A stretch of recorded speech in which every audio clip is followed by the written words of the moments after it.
for joining us Hi, today. hi, Sonal, hi, Josna. Hi, Thank you very much Sunil. for Good getting evening. us all here. No, it's my pleasure. I think it's a issue that has been bothering me for a while now, and I've been trying to correlate and just sit down and get everybody together to this conversation. So I'm really glad that I've got two of you experts working on the ground who've got a fair idea of really what works well, what doesn't work well. So I'm going to kickstart this conversation immediately with the fact that.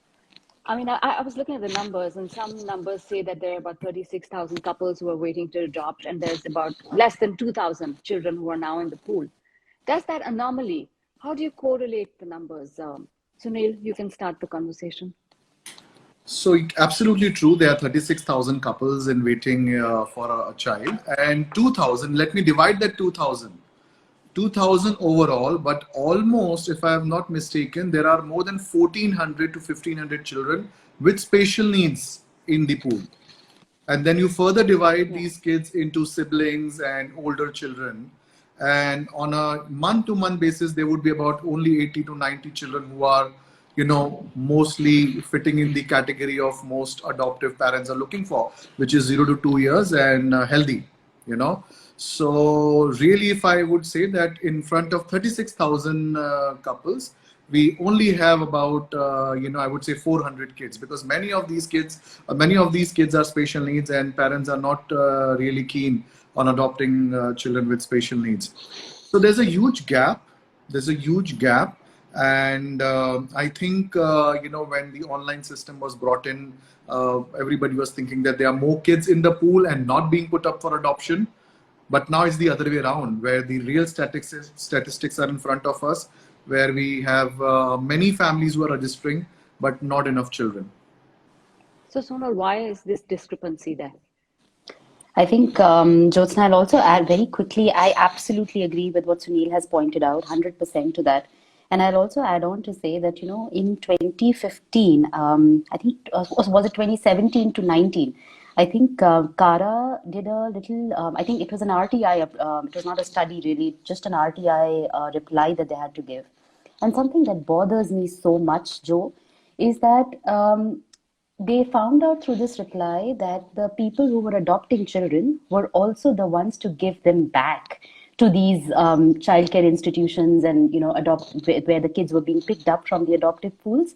So parents or adoptive parents who were taking in the children were also, after a year or two or three, giving them back. And the reasons that were cited were so astonishing, and they surprised me to a point that they leave me with gut wrenching in my stomach. Is that they said ki, of course, like this reason that Sunil very rightly pointed out, the special needs kids. There were kids who were more than 2 years or 6 years. So ideally, children who are kind of returned back are children who are more than 6 years of age. So children who are 12 years, 13 years, 11 years, because they also take time to adjust in that adoptive family, in that adoptive environment, right? There were kids who never understood how a family looks like, who've always been orphaned. And this is a definition or a term that we often hear in the sector, which is called manufactured orphans, right? Which basically means that the child who is not orphan but is a child to an unwed mother, teenage mother, is a child to an extremely poor family. So the family will give up the child, or will kind of traffic or transactionally, like sell the child.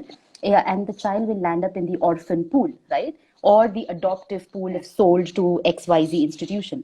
Now, what happens is, when this child who's been taken in after 2 years is returned back, some parent comes in, takes it, the child is returned back. Imagine the amount of, so our work is less towards the law piece of it, but more towards the psychosocial understanding of the gaps that, children face. And it just bothers me so much, surprises me so much, that people who say that, we're looking for kids, we couldn't have our own kids, they go in after years and years of waiting, adopt a child, and then after a couple of years return the child back. So अभी हमारे देश में पूरा जो adoption process है, it's based on a very parent centric approach, as I read. It has to be from a trauma informed lens, it has to be from the lens of a child, the child centric approach, which is not there, and hence the gap as well. I was going to bring this question later, and I also I know when I was reading this, I did read that between 2017 2019 there were about 200 children who were Mm. returned back. So it's very sad and it's very jarring. And as someone's written, it's criminal to actually return the child. And my question though is, you were speaking about the it's parent centric and not child centric. But I've spoken to a fair number of parents as well, prospective parents, parents who've adopted as well, Sunil, and their point of view is that parents को involve नहीं करते हैं in the process, and they want a bigger involvement. So is there some dissonance there as well? बच्चे को involve नहीं करते. So the whole process is something where we are not involving anybody. Okay, we have kept this as a computerized system where children are matched automatically to the pool of families and vice versa, or whatever we want to say. Here, exactly the reason of these disruptions, the major disruptions are happening because they are randomly matched and families are not properly counseled by sometimes adoption agencies. And like, Sonal said, it's so, parent and adult centric that, it's the right of the parent to get a child, but it is not the right of the child to get the right parent, So parents, I would say, are, yes, I can understand from their point of view that they want to be more involved. But what do you involve? Because the primary question is not sorted yet. We have more families and we have so many, so less children. So if I do a simple math, by the time we finish the 36,000 couple who might have registered by the time we are talking about, when are they going to get the child? Because we don't do as many adoptions every year. So what do you involve them with? Because every parent is actually looking for a child, and there are very less children in the system. The point here is, I think if the families and other people and the adoption agencies, what we require is fully well prepared families who are properly counseled. We require families for older children, 6 years, 8 years and 10 years. So I think that's where the conversation has to start. And that's where the children are available, across India. And that's when these kids are either not getting families or unfortunately getting families who are unprepared. And then, as you know, the stats that some kids are returned, but unfortunately the kids only get blamed for it. They only get blamed for it because when the next family wants to look at them, the child is not looked very fairly, saying कि ये तो घर वापस आ गया था, मतलब इसमें कुछ problem है. And sometimes the forms which I see are actually prepared and which I always fight and want to get it changed is, what was the reason the child did not get adjusted with the couple? How can that be a question? Why not the other way around? Why didn't the family adjust with this child? So there are a lot of issues which I think the system still has, and I think everybody's trying to figure it out. But isn't sensitization also a big issue, even with the shelters that are a gateway for children? I mean, I've personally seen kids being stamped as dumb child, mentally off balance, just random phrases that would actually mean nothing and yet could destroy a child's life. So isn't that a big issue as well? The fact that A, there's no sensitization, B, who's looking at what everyone is saying? Sonal? Sunil, I think whoever. No, that's okay. Sonal, go ahead. okay, thank you. I think it also stems from who we are as people, Joe, because we are expecting the governments and the system to be empathetic. I think that's if you ask me, that's a ideal thing to expect on an ideal day, on an ideal, with rainbows around. If we only expect our government and our systems to just be process centric, right? Even hum empathy na bhi expect kare. Even the process piece of the thing is missing. The structural part of the piece is missing here, right? These delays, the trafficking pieces that we were fighting to, as Protsahan in the last year, the last couple of years. Kabhi matlab, as NGOs, we are not the system, right? We are people who can take the system to the last mile, like we always say. But sometimes we have to end up, raising our voice as the system to have these things go off social media, to, fight trafficking of these manufactured orphans, like I mentioned, quote unquote. Sometimes I think it's also largely to do with the mindset that Indians carry. I see so many queer friends, LGBTQ couples, they're waiting in line. They're just waiting to, adopt a child. but also the fact that LGBTQ couples are not registered or their marriages are not, kind of valid in India. We see constantly कि मेरे genes or मेरा blood or मेरा वंश आगे बढ़ना चाहिए, so that going in for IVF, which pains the woman so much who's undergoing the IVF. So I think as a country, as a system, and I think Sunil would know this piece better, that a lot of children of special needs are adopted by foreign couples in India. Indian बच्चे जो foreign couple ज्यादा open है adopt करने के लिए with special needs. So I think it speaks a lot about who we are and where we have come, but just who we are as people, I think.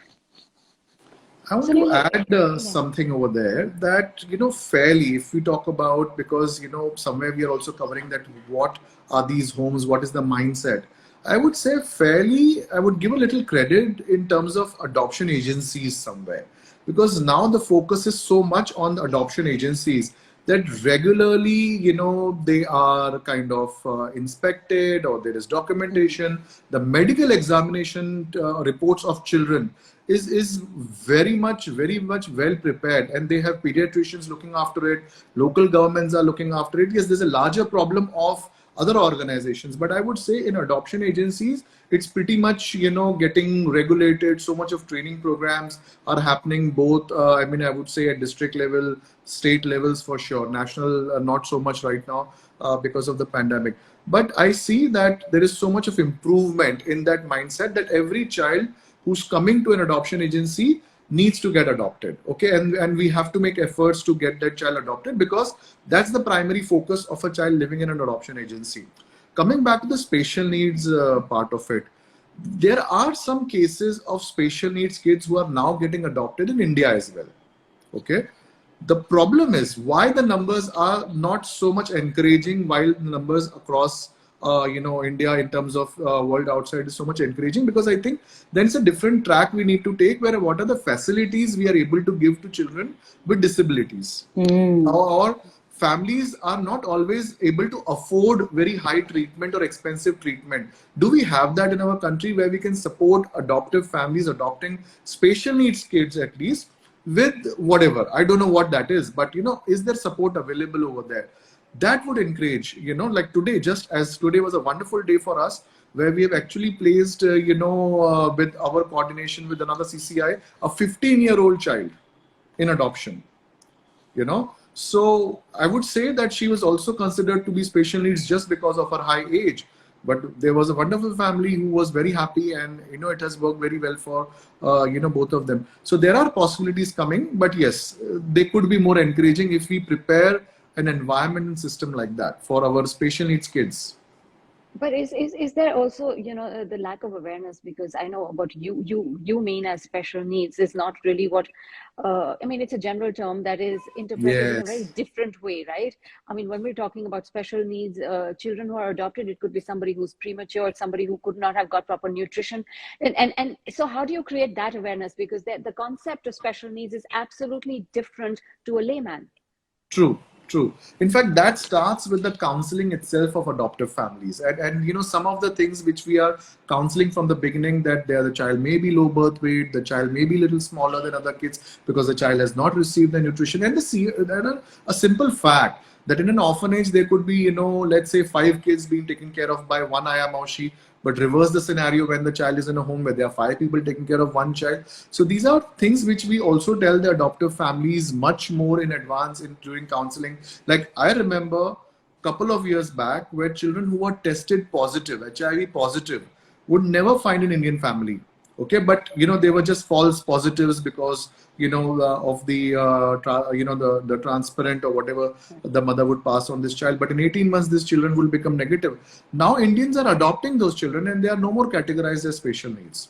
And in the bigger terms, like you rightly said, these things are absolutely not special needs. So when foreigners adopt, okay, they are really adopting children who are special needs in real terms. Yeah. Who have real medical problems which are difficult right now to place in India.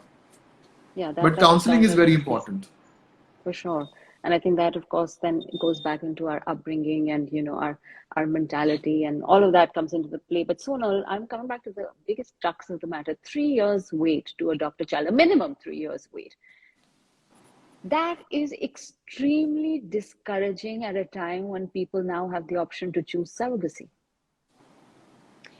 I think surrogacy as a concept in India is still very, very new. But yes, I think with last, especially 2021, when a lot of news, a lot of media narrative and coverage focused on COVID orphans piece, a lot of kind of conversations have started within CARA. A lot of the Carings portal came about, a few years back.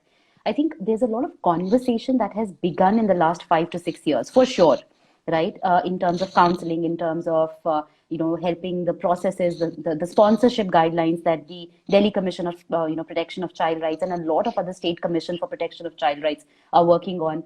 But I think there are also, like the constant piece of structural issues that I mentioned, right? So, for example, very latest, the juvenile justice law of the country. So the adoptions in India are guided by 2 or 3 main acts. One is the HAMA, HAMA Act, the Hindu Adoption Act. The second is the Juvenile Justice Care and Protection Act. And the third is the Guardians Act, right?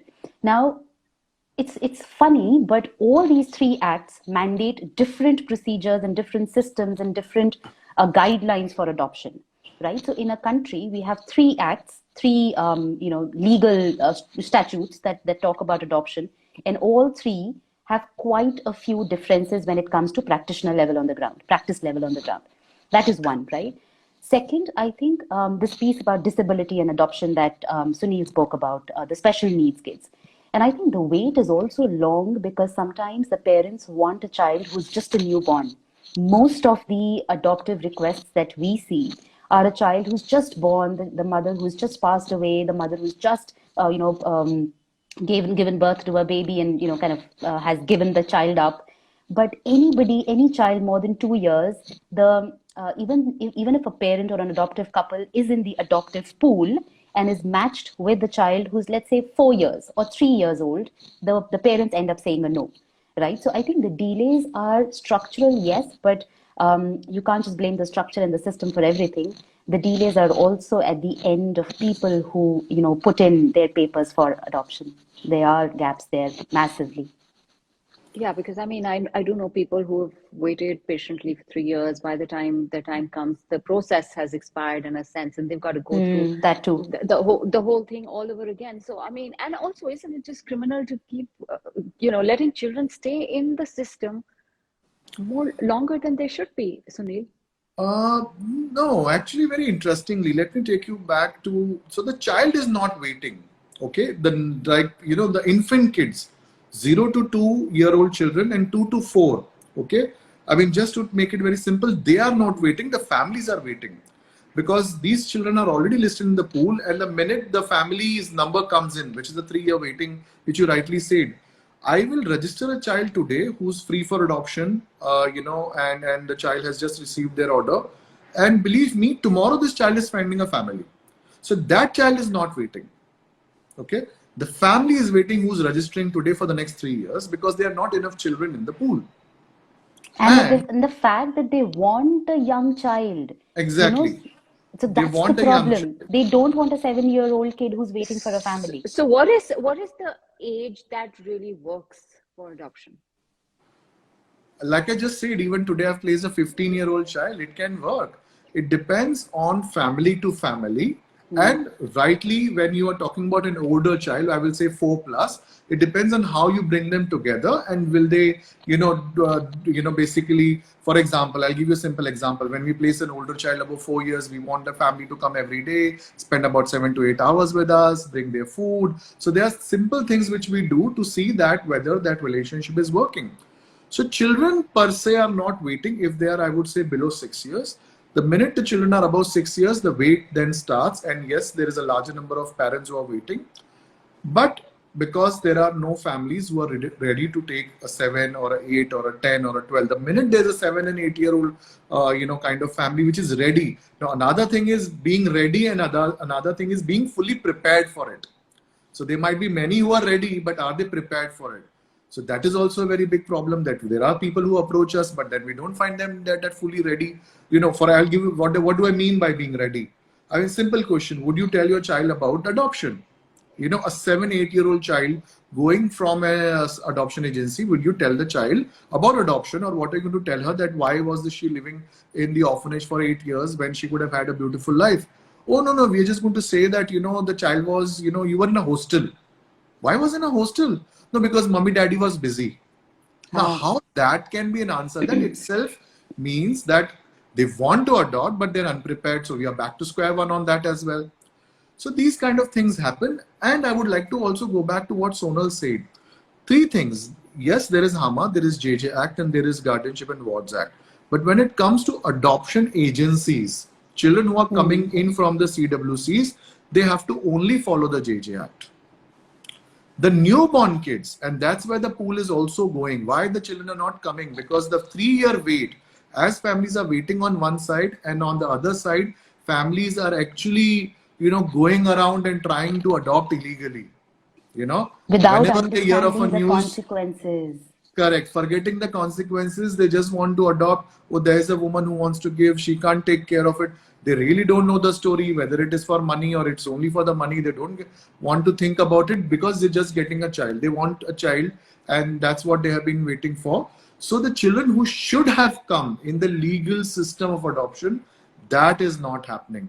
You know, that has gone drastically down. So that's where the pool is not really working out. Second is children who are already there in the non-adoption homes. Okay, I'm being very specific. Children who are in the non-adoption homes, who have been kept there, they were abandoned at one point of time, 5 years ago, 6 years ago, and then they were found on railway stations. Somebody has not gone in these homes, have done their paperwork to legally make them available for adoption in the system. So they are just there as children and nobody has worked on it. So we really also on the other side, we don't know how many 8-year-old, how many 10-year-old, how many 15-year-old children are actually adoptable, but we have not done the paperwork. So if we do that, we will suddenly open up a bigger, I would say, number of children who are available for adoption. And then we talk to families and say, okay, why don't you adopt? So when 50-year-old or a 48-year-old couple comes in, we don't want to place a young baby with them. You'll say, why don't you adopt a 7-year-old? In fact, just to very quickly add on to, I think the points that Sunil made, very, very important points. I think there's a larger issue of gender also that we cannot not see. You know, I was speaking to some folks in the sector, and one of the things that largely always comes out is that most of the children who are returned, more than 60% of them just happen to be girls. You know, 24% odd happen to be children with special needs. There's another larger chunk of children who happen, you know, the majority of children who returned happen to be more than 6 to 8 years of age, more than 6 years of age. So I think the 60% of the children who returned happening to be girls, it again talks about who we are as people, and we should not talk about it. So is I there want to more add a of very a silly thing to that. Yes, girl children, special needs children. Children have been returned with a silly reason कि हर 2 महीने में इसको बुखार आता है. अरे बुखार तो आजकल सबको आता है. Can that be a reason to even return a child? So yes, these are so basically unprepared families. is there more of a demand for boys? We don't know that, to be very frank, and there's a reason for that. Many times I see in newspapers on a year-to-year basis when statistics come out, you know, everybody's so happy about, oh, 60% of adoptions were of girl children. So basically what we're interpreting is, oh, girl children are getting adopted more, you know, so it's great news. I don't feel that as a great news, because that also means that more girl children are coming in the pool of adoption. More girl children are being given up for adoption. And do we really have data of how many children actually came in, gender-based data, in the adoption pool? We don't have that data. We are not talking about that data. We are only talking about the legal adoption data, and which is obviously going to be the more gender which comes in the system, the more gender that is going to get adopted. It's simple logic. And you know, if we take 5 steps back from what Sunil is also saying, in fact, just 12 years back, and the story just keeps on repeating in the spaces. So we work in the urban slum clusters. And one of the larger stories, or one of the stories that constantly repeats itself, is a woman who has 6 or 7 or 8 kids. 6 or 7 of them happen to be girls. That she's pregnant with the 7th baby, 8th baby, or something like that. And when you ask her, so 1 or 2 kids she anyway has to put up for transactional sex, which basically means कि एक बच्चे को 3 या 4 घंटे के sex work के लिए वो भेजेंगी, तो वो 2 किलो चावल 6 किलो आटा in return of that sex work वो बच्चा लाएगा, वो बच्ची लाएगी. So a lot of times when I've had conversations with women like that, what is it that you're going to do with the 7th baby which is in your womb, because when she's heavily visibly pregnant, she tells us as a matter of fact कि अगर लड़का होगा तो बड़े होके पढ़ाएंगे लिखाएंगे, वो कमा के वापस देगा, but this time if it's a girl I will strangle her the minute she's born. So I think वो बच्चा तो पैदा ही नहीं हुआ ना, कहाँ अडॉप्शन पूल या कहाँ स्पॉन्सरशिप स्कीम या कहाँ कौन सी मार्जिनलाइज्ड कैटेगरी में वो जाएगा. There are so many kids who are not allowed to be born because, again, there are larger systemic structural issues of poverty. There are, we need to hold ourselves as a country also accountable for, why is this even happening in the first place? Why are poor women being asked to be surrogates and not even compensated enough, because the surrogacy regulation bill that's come up, how many people are aware about it? How many people know about it? How many people understand the guidelines behind it? So I think apart from some people in the NGO sector or some people who are working in drafting the policy piece, इसके बारे में advertisements, हम Beti Bachao Beti Padhao, we talk about a lot of structural good pieces, right? And we spend so much money on advertising these pieces and schemes. But are we really talking about the law and the socio-legal aspect of these things? I don't think that's happening much the way they should be happening. Because if these pieces are happening, we would not be having the questions we are having today, Joe. We're running out of time, but I'm going to take 5 more minutes of your time, Sunil and Sonal. We're talking about the gender issue. So there's a question from Mansi. Why can CARA not consider eliminating the gender selection? Why are we making it even an option when you cannot choose the sex at birth? I mean, so why continue to have the boy-girl divide, Sunil? Adoption is a choice, so when people decide to go for surrogacy and decide not to wait for adoption, I think it's fine. I mean, yeah, please, that's what you want. You go ahead and do that because, that's the choice you make. Similarly, adoption is way of building a family, and I think it is somewhere the parents, feeling or whatever, of self-awareness. I think this is a way of God saying to them, okay, fine, okay, you want to adopt a child, why don't you adopt a child of the gender you want? I wouldn't say that's a fully, yes, there might be families who would say, mujhe ladka hi chahiye. But having said that, largely in many metro cities, I don't see that happening. I think it's more of, okay, I visualize myself parenting a girl child more than a boy child, or vice versa, the other way around. So I think it's quite fine. It's a choice which families can make, and CARA gives them a third option as well. So not only gender wise, there is a third option which CARA gives them, which is any. So any family who is comfortable with adopting any gender, they can just put any over there, and voila, whatever gender is available at that point of time, they will get referred that gender. So Sonal, brings me to the question of the COVID orphans. Very, very unfortunate, but that's been a number that has been bothering everybody around. I mean, those spaces have been shrinking for these children. What is the process to adopt them, and why has correspondingly the number not increased in the pool? I think the process of adoption, Sunil is a better expert to explain that piece, but I would want to place this on record, Joe, that when we're talking about COVID orphans, the narrative, the conversations last year, deeply focused on only the COVID orphans piece, and everybody, who was working with marginalized kids who were being trafficked, who were being put up for transactional sex, who were being, who were sent for begging at 4 years and 3 years to stand at the red light signal and beg. And we've been working with a lot of such children. I've lost count. I think a lot of conversation, which was also media-led, which has done a lot of damage in the sector also.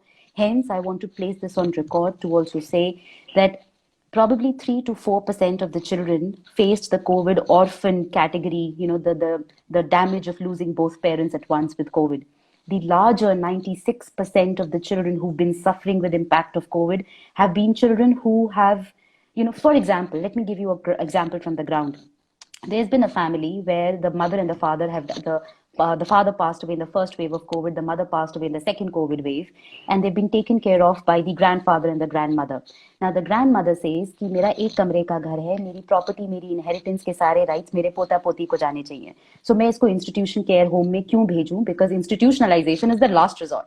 This is something the juvenile justice law of the country says, and that Anpar Dadi understands this, right? The inheritance piece of the adoption and giving up and institutional care and all of that comes with it. The kinship care has kicked in for this sibling. Versus, so this is a COVID orphan, yeah? This brother and sister is per se a COVID orphan.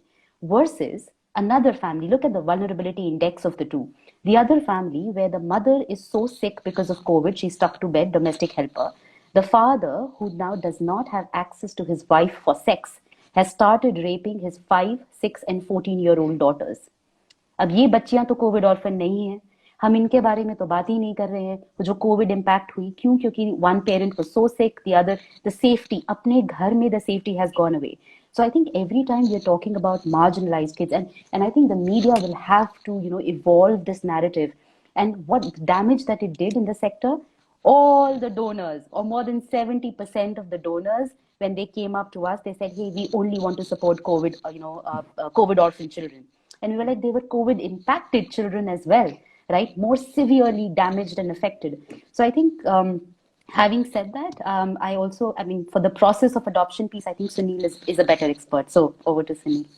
No, very, very thoughtful what you brought up, Sonal. It really, I think, needs so much more conversations, and I'm glad you actually brought that up, because that marginalized children, with families where they've lost, where families have lost their income, I think it has filtered down in many different ways on these children, right? I mean, they've lost one parent, or a parent has lost an income. It's got a devastating impact of the second wave. But yes, I've got to round this up quickly. So, Sunil.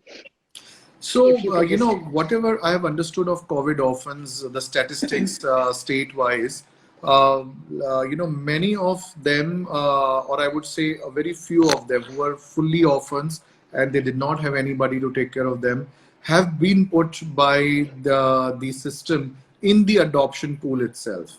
So nobody can actually directly go and just adopt a COVID orphan like that. These children are brought in the pool of kids, and whoever family is in turn is in waiting will get this child. So they have been processed by the child welfare committee to get into adoption. But then the number was, the COVID orphan figure is very big, or impacted, which Sonal rightly brought in, which is a different trauma altogether which these children are facing. But very few number actually came in the adoption network to get a family. Right, so I'm just going to read through a couple of comments quickly. A lot of secrecy from parents, hiding the fact from the children that they're adopted. So Neil, you brought that up. The stigma with adoption continues. We all know that's it's changing, but it's baby steps, is my sense. You guys probably know better. Sometimes I've seen that children who've been adopted are also tortured. Well, I hope that that's being reported. But, quickly, I'm going to end this with you, Sonal. The amendment to the Juvenile Justice Act, has that also, are there a little bit of concerns when it comes to that, the changes that were made last year? So, one very quick point I would want to mention, and we are raising a lot of advocacy and, trying to make awareness about this possible. So the Juvenile Justice Act of the country, which was formed in 2015, it was formed earlier, but then a lot of guidelines and structural changes came in. So 2015, a completely a new Juvenile Justice Act, JJ Act came to be. But 2021 May, a lot of amendments were made. Some of the amendments were very valid, no questions asked. But some of the amendments were also very problematic, Joe. Like one of them being that a child, so 8 offenses now, and offenses, kaise? These offenses are if the child is being, sold for begging, if the child is being used for begging, if the child is being used for militancy groups, if the child is being struck, tortured or abused in a child care institution. अगर ऐसा आपको कभी पता लगता है तो आप FIR नहीं करा सकते हो. अब जो amendment हुआ है, basically some 8 offenses like that have been made from cognizable to non-cognizable, which means if you and I, or if a good Samaritan gets to know, I can't file an FIR. I have to go to the district magistrate, the burden of justice, and the district magistrate के पास जाके वो जो गरीब बच्चा है या जो victimized बच्चा है, जो family है, which in more cases than one happens to be from a very very marginalized poor space. अगर वो बच्चा begging या militancy groups में use हो रहा है, you can imagine the you know the amount of money that the household, the income of that family जो होगी ना, उस बच्चे को आप FIR करके बचा नहीं सकते हो, इन्वेस्टिगेशन पुलिस की तरफ से शुरुआत नहीं करा सकते हो. आपको डिस्ट्रिक्ट मैजिस्ट्रेट के पास जाना है, वो पुलिस, वो जो फैमिली है उसकी पेशी होगी, the family will have to get an advocate, the lawyer to represent themselves. एक गरीब इंसान के पास दिन में तीसरी बार खाना खाने का पैसा नहीं होता है, जो अपने बच्चे को भीख मांगने के लिए लगाता है. वो लॉयर और एडवोकेट की फीस कहाँ से लाएगा? So I think this amendment has also put the burden of justice for, you know, a child who's been victimized or orphaned or abandoned or put for begging or whatever on the child and the family itself, which I think is disastrous. So we request, the parliament is still in session, right? इस सत्र में है अभी. हम request कर रहे हैं as the sector, as civil society, as people, you know, who working for children, कि आप प्लीज इस पर्टिकुलर अमेंडमेंट को दोबारा देखिए और जो कॉग्निजेबल से नॉन कॉग्निजेबल 8 तरीके के ऑफेंसेस बनाए गए हैं उसको रेक्टिफाई करिए. We believe it's a genuine overlook और mistake. We urge the government to look at this and take it back. Sunil, last question, quick one now. Is that where the reform should begin from then?